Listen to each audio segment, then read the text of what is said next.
Brigada Balita Nationwide. Kabrigada, 4 sa 7 sospek na sumalisi kay COMELEC Chairman George Garcia tukoy na ng kapulisan.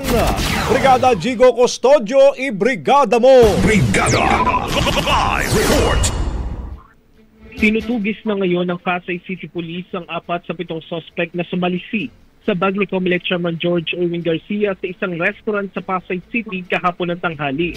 Ayon kay Pasay City Police Chief Police Colonel Joselito De Sesto, tukoy na nila ang pagkakakilanlan namang ito kung saan isang babae ang leader ng salisi.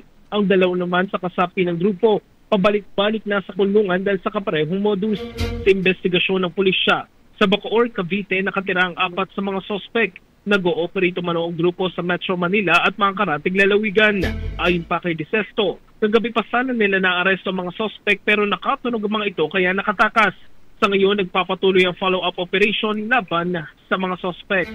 In the heart of changing lives, ako, si Brigada Jigo Custodio ng 15.1 Brigada News of Manila, the Music News Authority. Brigada Balita Nationwide. Ang bahaging ito ay hatid sa atin ng Mom's Love ES1 Capsule. Simulang tuparin ang pangarap ng iyong anak. And starting now!